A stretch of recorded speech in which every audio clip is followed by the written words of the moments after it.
Halo kaum rebahan, selamat datang kembali untuk kalian para kaum rebahan abadi. Dan untuk kalian yang baru bergabung di channel ini, selamat bergabung menjadi kaum rebahan. Gimana kabar hari ini? Semoga kalian baik-baik saja ya. Masih gabut kan? Nah, kali ini aku bawa obat gabut lagi nih guys. Aku bakal ngebedah alur film yang menurut aku sih cukup menarik nih guys, yang berjudul The Gigolo. Pasti kalian semua udah tahu kan apa itu gigolo? Jadi film ini menceritakan seseorang yang berprofesi menjadi gigolo. Buat kalian yang nggak tahu apa itu gigolo, gigolo adalah seorang jablay cowok alias pelacur pria atau terserah kalian lah mau menyebutnya apa. Intinya kalian paham kan? Daripada lama-lama lagi, kita langsung aja ke videonya nih guys. Di awal film ditunjukkan seorang pria kaya raya, perkasa dan tampan yang sedang berolahraga. Ia pun dengan keren menunggangi mobil Ferrari-nya. Ia pun berbicara bahwa dirinya bukanlah orang kaya atau anak konglomerat, tapi ia bisa naik Ferrari. Ya, karena aku seorang gigolo. Bukan aku ya guys, tapi dia. Maksudnya dia yang bilang aku, ya gitulah. Dan film pun dimulai dengan berjudul The Gigolo. Film ini akan berfokus kepada seorang pria bernama Fung, atau kita panggil aja dia Fang. Ia terlahir dari keluarga miskin atau bisa dikatakan sederhana. Lalu datanglah ibunya yang membantu untuk mengurus daging bebek tersebut. Ya, ibunya adalah tukang daging bebek. Lalu si Fang meminta uang kepada ibunya untuk membayar uang les. Karena ibunya tidak punya uang dan ayahnya entah di mana rimbanya, ibunya menyuruh Fang untuk meminjam kepada sepupunya si Fang. Singkat cerita, si Fang ini mengunjungi saudara sepupunya yang bernama Hang. Sepupunya ini mempunyai bar atau semacam diskotik itu. Lalu si Fang pun diberi pinjaman. Setelah itu sepupunya menyuruh Fang buat bekerja aja daripada meneruskan sekolah dan menyusahkan ibunya. Tapi si Fang tidak mau dan tetap ingin sekolah. Lalu datanglah salah satu teman sepupunya yang bernama Michelle. Ia pun menggoda-goda si Fang. Karena si Fang ini niatnya cuma minjem duit doang, Fang pun hanya diam. Lalu datanglah dua orang lagi, yang cewek bernama Yoyo dan yang cowok bernama Chris. Jadi si Yoyo ini lagi memakai jasa gigolo si Chris. Dan si Chris adalah gigolo yang cukup dikenal juga. Saat Michelle meraba-raba Fang, Fang memutuskan untuk pulang.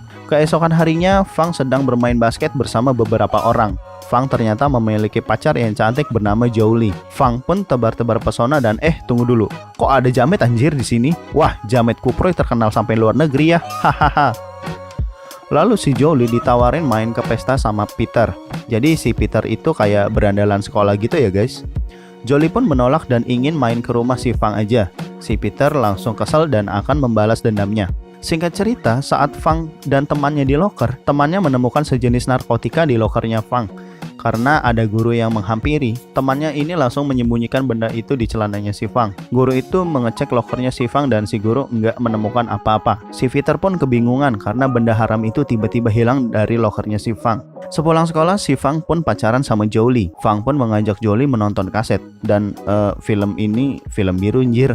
Lalu semakin lama menonton, mereka pun mau melakukan mantap-mantap. Tapi saat Fang baru mau memasukkan otongnya, ibunya pun datang dan kaget melihat mereka berdua. Tapi anehnya ibunya ini tidak marahin mereka berdua. Si Fang bilang mereka sedang belajar. Tapi saat ibunya mengambil buku di celananya si Fang, resleting si Fang belum dinaikkan.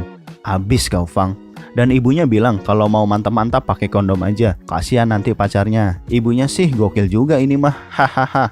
Malamnya si Fang menemui bapaknya. Ia bercerita mengenai dirinya saat hendak memasukkan otongnya tadi. Si bapaknya juga ngewajarin kalau otong anaknya ini memang warisan dari bapaknya. Katanya kalau mau ngegenjot cewek harus pakai pemanasan jari dulu. Gokil juga nih ibu bapaknya. Contohnya seperti... Waduh. Keesokan harinya temannya si Fang sedang dibully. Lalu Fang pun menolongnya dan ribut dengan Peter itu. Guru pun datang untuk melerainya. Sepulang sekolah, si Fang cerita ke temannya kalau dia dikeluarkan dari sekolah. Dan ia melihat seorang gadis cantik dan sekseh sedang memperbaiki ban mobilnya di tengah-tengah hujan deras. Aduh, maaf banget mbak, tuh isian jelas amat. Eling. Dan si Fang pun membantunya. Setelah hujan reda, wanita itu memberikan uang kepada Fang. Karena si Fang ini baik hati, Fang pun menolaknya dan pergi dari wanita itu. Lalu Fang menelpon ibunya memberi kabar kalau ia dikeluarkan dari sekolah. Ibunya pun langsung terjatuh sakit dan sakit pinggang. Singkat cerita, Fang pun mulai bekerja jadi tukang bersih-bersih di barnya si Hang, sepupunya itu. Ia pun menjadi perhatian wanita-wanita bar tersebut. Lalu si Yoyo menggodanya dan akan membayar $10.000 jika Fang mau main dengannya. Fang pun mencoba untuk bermain, tapi ternyata si Yoyo mengajak Fang ke teman-temannya. Lalu si Yoyo membuka celananya si Fang. Alangkah kagetnya si Yoyo karena ternyata otong si Fang ini gede banget anjir. Lalu si Yoyo pun mencoba pemanasan dulu sebelum bermain dengan Fang. Tapi tak lama kemudian si Fang malah udah curot duluan. Ya mungkin karena baru pertama kalinya. Lalu ia ditertawakan dan pergi. Malu abis pasti. Fang pun berdiam diri dan mencoba untuk sebat. Di situ ia bertemu dengan si Chris. Chris adalah gigolo yang di awal film yang sama si Yoyo tadi. Ia bercerita mengenai hal tadi dan si Chris bilang itu hal yang wajar. Chris pun menawari si Fang untuk menjadi gigolo aja dan menemui kliennya. Singkat cerita, ternyata kliennya adalah seorang wanita yang gendut dan memiliki nafsu makan yang tinggi. Si Fang pun merasa ditipu oleh Chris. Sialnya lagi, ketika mereka berusaha mesra, ternyata ada si Peter yang sedang memfoto dan mengirimkannya ke si Jolie alias pacar si Fang itu. Jolie pun langsung memutuskan si Fang di situ juga guys. Lalu si Fang menemui bapaknya yang lagi ngamen. Ia bilang bahwa ibunya lagi sakit dan ia sudah dikeluarkan dari sekolah. Lalu ia juga bilang bahwa dirinya udah jadi gigolo. Si bapaknya ini ngewajarin apa yang dilakukan anaknya dan karena keadaan ekonomi juga ya kan. Lalu bapaknya ini nyuruh si Fang untuk pergi menemui seorang bernama Abson. Abson adalah raja gigolo. Jadi si Fang disuruh menemuinya untuk belajar menjadi gigolo dan sekalian nagihin utang 30 juta milik bapaknya tersebut. Malamnya Fang menemui Yoyo. Si Yoyo pun jadi super judes karena pelayanan si Fang kemarin. Karena udah curhat duluan sebelum si Yoyo puas. Yoyo pun nyuruh Fang pergi aja ke tempat Michelle karena Michelle lagi butuh jasa gigolo. Keesokan harinya ia ke tempat Michelle dan anjrit, tubuhnya menjadi meja makanan. Dan di situ ia rebahan tanpa busana guys. Lalu Michelle dan teman-teman yang makan bersama. Terus ada nenek-nenek nongol juga mau makan. Malah gigit otongnya si Fang. Anjir, hahaha. Singkat cerita, Fang pun telah selesai kerja jadi gigolo di tempat Michelle. Ia pun berjalan pulang sambil menangis. Malamnya ia menemui salah satu temannya yang bercerita tentang dirinya yang jadi gigolo. Kata temannya ini kalau jadi gigolo ini harus keren, rambut tertata rapih dan pokoknya jangan culun aja gitu. Lalu temannya ini merekomendasikan untuk pergi ke salonnya si Abson. Tak perlu banyak mikir, Fang pun langsung pergi ke salonnya si Abson. Fang bertemu dengan anak buahnya si Abson dan memintanya untuk menunggu. Dan ia menunggu sampai malam. Karena ia menunggu dengan sabar, anak buahnya Abson pun mengajak ke bar. Lalu anak buahnya ini memberinya semacam sisa. Lalu si Fang langsung teler dan ngefly guys. Lalu ceweknya ini pun menggenjot si Fang dengan keadaan teler. Lalu setelah itu Fang pun bisa menemui Abson dan tanpa basa-basi ia pun menanyakan perihal pergigoloan. Lalu si Abson pun memberikan beberapa kata motivasi. Anjir, motivasi. Lalu selain itu, Fang menanyakan soal utang ayahnya juga. Abson jadi sedikit emosi dan gak mau bayar. Karena ayahnya Fang juga katanya kalau dilihat-lihat dari belakang banyak hutang juga ke Abson. Singkat cerita, Fang pun menemui ayahnya yang lagi ngegembel dan cerita kalau si Abson gak mau bayar utangnya. Lalu beberapa orang pun datang untuk menagih utang kepada ayahnya Fang. Karena gak punya duit, mereka pun ribut dan kejar-kejaran. Lalu ayahnya dibacokin sama mereka sampai gak sadarkan diri guys. Fang pun menemui Abson lagi dan meminta uangnya. Lalu Abson ngajak ribut dulu, kalau menang nanti dibayar. Sayangnya Fang selalu kalah di pertarungan. Setelah itu sang Abson pun mengobrol. Abson menunjukkan bakatnya yang aneh, yaitu mengambil pil dari dalam gelas dengan lidahnya. Fang pun minta ajarin bagaimana caranya. Lalu Abson pun memberitahu bahwa supaya nanti pas disewa, si cewek pun enak. Fang pun harus berlatih dengan koin, menjilati koin tersebut sampai tidak jatuh dari kaca. Fang pun melatihnya terus-menerus. Singkat cerita, Fang benar-benar mulai serius dan menunjukkan hasil latihannya kepada Abson dan akan dipraktekkan kepada anak buahnya si Abson. Lalu hasil latihannya pun benar-benar manjur dan si Abson pun bangga. Anjir. Fang pun langsung ke bar dan menemui Yoyo, lalu mengajak Yoyo untuk mantap-mantap.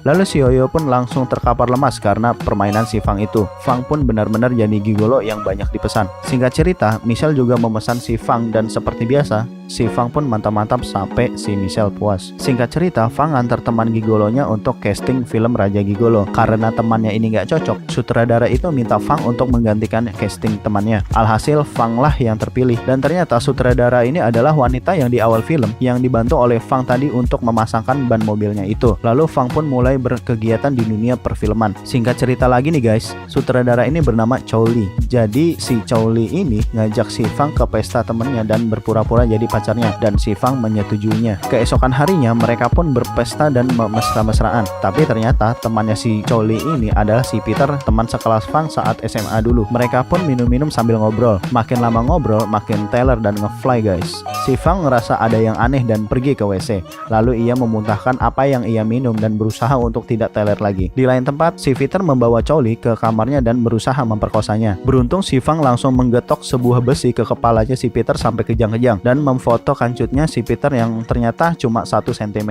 Di jalan setelah si Chow Lee sadar, ia pun langsung menjelaskan perihal tadi. Singkat cerita, si Fang dan Chow Lee udah jadian. Si Chow Lee ngajak ke rumahnya untuk bertemu keluarganya. Ia pun dikenali dengan ayahnya yang bernama Pak Ben. Lalu tak lama kemudian datanglah istrinya yang ternyata adalah Michelle alias langganan si Fang. Fang pun kaget dan Michelle pun juga sama. Mereka pun menutupinya. Selanjutnya mereka makan malam. Fang juga diajak jalan-jalan sama Pak Ben untuk melihat-lihat koleksi benda tajamnya. Lalu ia ditodong dan bilang kalau menyakiti anaknya jangan harap bisa hidup lagi. Coba kalian bayangin deh, si Fang ini diancam sama ayahnya si Chow Lee untuk jangan buat masalah. Tapi yang ada sebenarnya, Fang adalah gigolo dan pernah disewa sama istrinya sendiri. Tawan mate kau. Michelle pun minta Fang untuk menemuinya dan mereka pun membahas perihal masalah ini. Si Fang sudah mutusin kalau ia mau jadi aktor aja dan gak akan jadi gigolo lagi. Sedangkan Michelle kekeh tetap gak mau karena dia nyewa si Fang bukan untuk kepuasannya saja, tapi ia juga mencintainya dan gak rela kalau Fang dan anaknya jadian, dan Fang pun meninggalkannya. Keesokan harinya si Fang jujur sama Chow Lee kalau ia adalah seorang gigolo beneran, tapi karena kekuatan cinta si Chow Lee pun gak ninggalin si Fang. Singkat cerita, si Michelle sedang meratapi kesedihannya karena orang yang ia cintai malah serius sama anaknya. Heran ya sama si Michelle,